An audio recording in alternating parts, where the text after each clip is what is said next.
we're putting the standard Islamic narrative into the Sieve. So we're putting this book, the Quran, into the Sieve.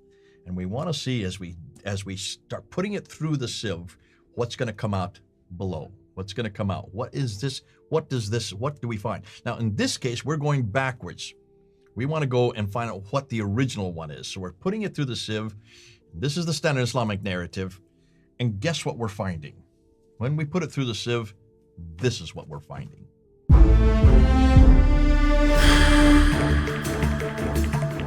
Welcome to Events and History, where we explore the origins, teachings, and historical development of Islam with a fact-based, analytical approach. As we are getting closer to the end of this series, get ready for more damning revelations into the origins of the Quran. In this gripping episode, Al-Fadi and Dr. J. Smith challenge the standard Islamic narrative, arguing that the Quran's roots lie not in Arabic, but in Aramaic Christian texts centered on Jesus. They show that the Arabic Quran, as we know it, emerged from a dramatic reinterpretation in the 8th and 9th centuries, stripping Jesus of his divinity and introducing Gnostic and Arian tales. From mysterious Quranic letters to stories of Jesus speaking from the cradle, they unpack what they call a bastardization of the person and teachings of Jesus, urging a return to the Proto-Quran to uncover its true meaning. This bold thesis shakes the foundations of Islamic narrative and promises to spark heated debate. Will their Aramaic lens reshape how we view the Quran? Hello, everyone. This is Al-Fadi, and I hope you're enjoying this amazing series where we are tying the possibility between an Aramaic origin of the Quran to a number of examples that are found in the Arabic Quran itself by way of corrupting that original source language and adding to it or reinterpreting it. We've talked about a number of examples, for instance, from chapter 23 of the Quran, chapter 70 of the Quran, some of these mysterious letters. But today we are going to shed the light on the substance of the original, or the Proto-Quran, if you wish. What did the Proto-Quran talk about if we want to take it back to its original root or language? And with that in mind, we have here with us our dear friend, Dr. J. Smith, who will help us unpack this question. Dr. J, welcome back. Yeah, this is one of my favorite ones because we have been saying that we are sin-sifted, S-I-N, standard Islamic narrative. We're putting the standard Islamic narrative into the Sieve. So we're putting this book, the Quran, into the Sieve. And we want to see as we start putting it through the Sieve, what's going to come out below. What's going to come out? What is this? What do we find? Now, in this case, we're going backwards. We want to go and find out what the original one is. So we're putting it through the Sieve. This is the standard Islamic narrative. And guess what we're finding? When we put it through the Sieve, this is what we're finding. We're finding the Bible. Interesting. We're finding actually the original text. See, this is what it is today, but this all was introduced in the 8th and 9th century. In the 7th century, what this came from was this. This is what we would really like to get back to. And this is all about Allah. This is all about the prophets, but even every one of the stories of the prophets is completely ulta-pulta, all over the place, all mixed up. They have Abraham being thrown into the fiery pit, that's Shadrach, Meshach, and Abednego. They have all kinds of problems with Moses. They don't know who he is, what he did, where he went. Jesus is completely confused. There's reference after reference of denying his divinity, confusing him with Mary as part of the Trinity in chapter 5, verse 116, saying not three, their God is one, and he has no son. Is that in chapter 4, verse 171. I mean, there's so much confusion about Jesus Christ in this book. And the reason why is because this has been bastardized from that. When you put it through the Aramaic sieve and you look at the original Aramaic of this, what do you get down here? You get Jesus. Interesting. Jesus is what you find down here. Everything's about Jesus. The hymns that they took through and made this from those hymns, those lectionaries, those homilies. Lectionaries are recitation, homilies are preaching, hymns are singing praises. They're all singing praises to Jesus. They're homilies about Jesus. They are recitations about Jesus. Everything is about Jesus in the Aramaic. Taken out of the Aramaic, stripped of all its diacritics, reintroduced new diacritics in the 8th century, and that's what all this is all about. They start introducing all these diacritics in what we now, I'm sorry, let's put it on the right side up. This is the bastardization that's gone on, because they put the dots and the vowels in the wrong places, and they recreated a completely new text that's nothing like that. And they stripped Jesus of his divinity, they stripped him of the Trinity, they stripped him of his sonship, and he becomes nothing more than a man that denies his divinity. And they add stories that have nothing to do with what Jesus actually did. He's a little boy making birds out of clay. And since when did Jesus make birds out of clay and blowing them and flying them in the air? Since when did he speak from the cradle? There's no reference of that here, but it is here. That's in chapter 3, verse 46. That's in chapter 3, verse 49. In chapter 19, the Jesus that is here, he's a little baby and he's telling his mother how to eat. Since when did Jesus tell Mary how to eat? Jesus never spoke from the cradle. And yet he's doing that here. These are Gnostic writings.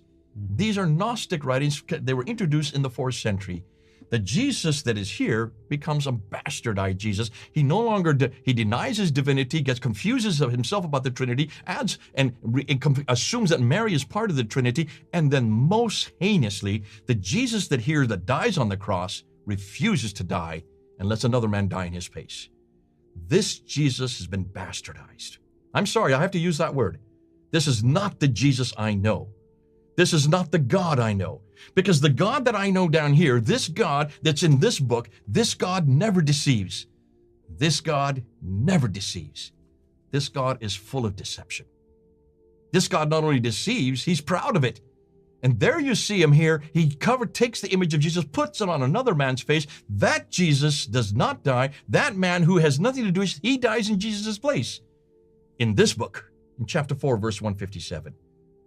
But this book, it is Jesus who dies. And it is Jesus who comes 3 days later and shows himself to the apostles who are there in the upper room. And it is this Jesus who then, not only when Thomas doubts him, shows him the holes in his hands and his feet. This Jesus never deceives. This Jesus is full of deception. Can you see what they have done to our Jesus? Do you have an example that you want to share, or did you share any examples in your own channel when you unpacked Chapter 4, verse 157. There's an example right there. Look and see what he's done there. Chapter 5, verse 116. Look and see what look what they've done to the Trinity. That's right. Chapter 4, verse 171. Look and see what they've done to the sonship of Jesus, to his divinity, and also to the Trinity. Chapter 5, verse 72. He has no partner. Since when does Jesus have a partner? Right. God has no partners. So what's that doing in chapter 5, verse 72? And chapter 5, verse 75, which says that God cannot eat, but Jesus and Mary ate, therefore they cannot be God. Since when can God not eat? My God can eat anytime he wants. Are you saying that I can do something that maybe this God cannot eat, maybe Allah cannot eat, but I can certainly eat, and you can eat, which means we're greater than the God of the Quran. Even this Jesus here, this Isa, even that name makes no sense, because that's not even the Arabic name for Jesus. It's got the wrong name for Jesus. Yeshua is the Arabic name for Jesus. So where did Isa come from? Well, it comes from the Syriac again. It's the Iesu. The Iesu is the Aramaic name, which is the Syriac Jesus, who is the Gnostic Jesus. And no wonder they got the wrong man at the wrong place, doing the wrong thing at the wrong time in every case. And that's why I want nothing to do with this Jesus. I want nothing to do with this God. I want everything to do with Jesus. But see what we're doing. Now, do you see the ramifications of this? If this is the case, what is this going to do now to biblical studies? What is this going to do to Quranic studies? What is this going to do to Islamic studies around the world? Up till now, if you want to do Quranic studies, if you want to do studies on Islam, if you want to do studies on the Middle East, especially when you do the historical categories, you have to know Arabic. Everybody has to know Arabic, which you do. Right. But what's the first question that's always asked of us who have done, in my case, 40 years of studies? Do you know Arabic? That's true. That's usually the common, refutation, if you wish. This book doesn't come from Arabic. This book comes from Aramaic. From here on out, because of what Luxembourg has done, because of what Gunther Lulling has done, but because of what Gerbel Sama has done, Gerbel Sama has been telling us, we in the Aramaic world, we have been trying to tell you for years, and none of you have listened to us. If you want to know where this book comes from, if you want to know where all of this comes from, you need to go back to the Aramaic, which means we're going to have to retool everything.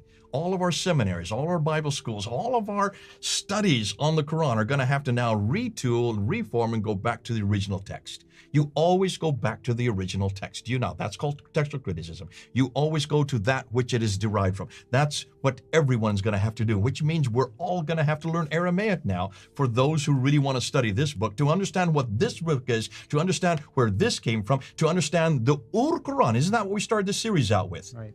The archetype. We need to go to the Proto-Quran. And the Proto-Quran is all in Aramaic. And when you go back to that Quran, what do you think you're going to find? You're going to find Jesus all through it. Amen. And what have we been saying for 40 years? I want to bring Muslims home. What better way to bring them home than to bring them back to that real Jesus, the original Jesus, the Jesus that this book was all written about but got bastardized along the way. Take it and rip it out of the Arabic and put it back into the Aramaic. And when you put it back into the Aramaic, you're going to find the Jesus you and I have known for, well, in our case, my case, for centuries. In your case, just in just this lifetime. But isn't that amazing, Jesus? And isn't that the Jesus we want to introduce anyways?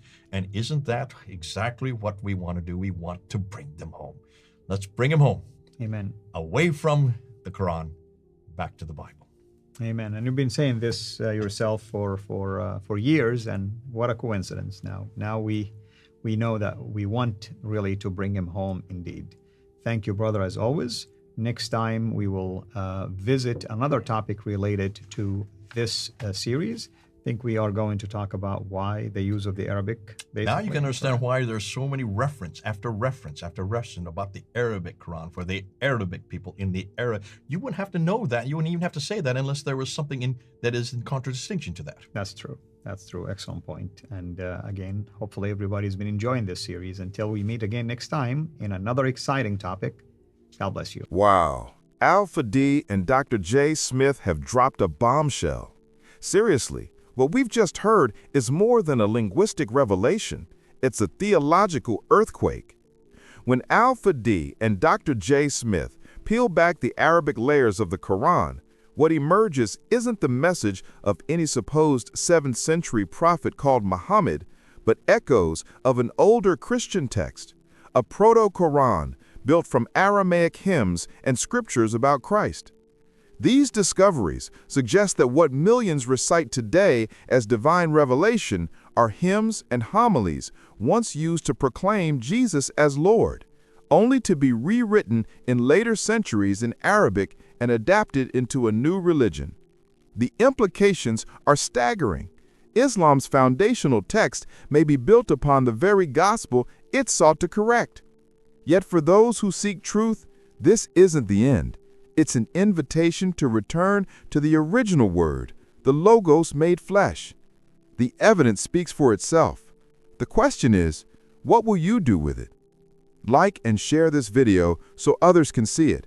Don't forget to subscribe and turn on notifications for more Islamic history content. Stay with us as we sift through history to find out what the standard Islamic narrative on the Islamic Awareness website is hiding regarding the origin of Islam. Jesus is Lord.